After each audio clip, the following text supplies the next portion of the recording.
રાજ્યભરની અંદર જે રીતે કમોસમી વરસાદ છે તે વરસાદ વરસ્યા બાદ કહી શકાય કે રાજ્ય સરકાર દ્વારા જે રાહત અને સહાય પેકેજ છે તે જાહેર કરવામાં આવ્યું છે। અંદાજિત 10,000 કરોડનું જે સહાય પેકેજ છે તે જાહેર કરવામાં આવ્યું છે। હાલ આ જે ખેડૂતોને સહાય પેકેજ જાહેર કર્યું છે તેને લઈને આપણી સાથે ખેડૂતો છે તેમની સાથે વાત કરીશું। શું કહેશો જે પ્રકારે રાજ્ય સરકારે સહાય પેકેજ જાહેર કર્યું છે કઈ રીતને જોઈ રહ્યા છો આપ? રાજ્ય સરકારે જે સહાય પેકેજ જાહેર કર્યું છે આંકડો આમ મોટો દેખાડ 10,000 કરોડનો, પણ વીઘે તમે હિસાબ કરો તો 3500 રૂપિયા થાય। 3500 રૂપિયા મતલબ ખાલી ડીએપી ની 2 ગુણી જ આવે। એટલે આ જે પેકેજ જાહેર કર્યું છે તે અપૂરતું છે। ખેડૂતને આનાથી કાંઈ લાંબો ફાયદો પણ નહીં થાય। એટલે અમારી રાજ્ય સરકાર પાસે ખેડૂત વતી એવી માંગણી છે કે ખેડૂતના દેણા માફ કરો। ખેડૂતના દેણા માફ નહીં કરે ત્યાં લગી ખેડૂત ઊભો થવાનો જ નથી।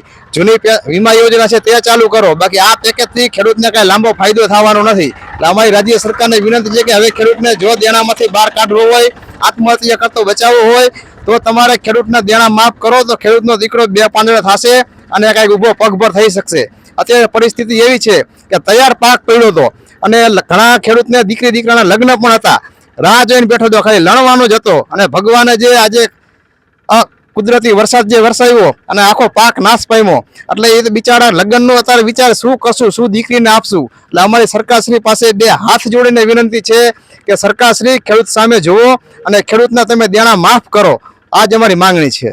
ખાસ જે રાહત પેકેજ જાહેર થયું ત્યારબાદ ભાજપ જસ કાઢવા માંગે છે, ક્યાંક આપ જસ કાઢવા માંગે છે કે આપનું જે ખેડૂતનું જે સંમેલન થઈ રહ્યા છે તેના કારણે આ ખેડૂતોને રાહત થઈ છે, તે ક્યાંક કોંગ્રેસ પણ આ જે જસ કાઢવા માટે મથી રહ્યું છે। શું કહેશો આને લઈને?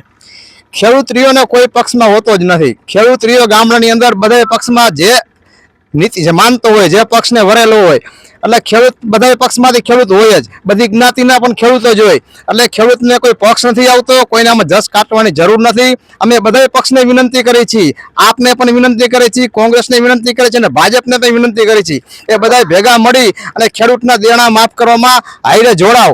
ખેડૂતને કોઈ પક્ષ હોતો જ નથી। બિલકુલ, તો ખેડૂતને કોઈ પક્ષ હોતો નથી। શું માની રહ્યા છો જે રીતે રાજ્ય સરકારે ગઈકાલે જે પેકેજ જાહેર કર્યું છે તેને લઈને શું માનશો? અમારે તો એક જ છે કે દેણા મુક્ત કરે ને તો જ આ ખેડૂત બધા આગળ આવે। બાકી અત્યારે લગભગ ખેડૂતને એટલી નુકસાની કે અત્યારે 3,000 રૂપિયા દીધા, 3,3500 રૂપિયા, એનાથી કાંઈ ફેર પડે એવું છે નહીં। એના કરતાં તો કાંઈક દેણા માફી કરે, બધી જૂની સુવિધાઓ ચાલુ કરે તો ખેડૂત બધા બહાર નીકળે।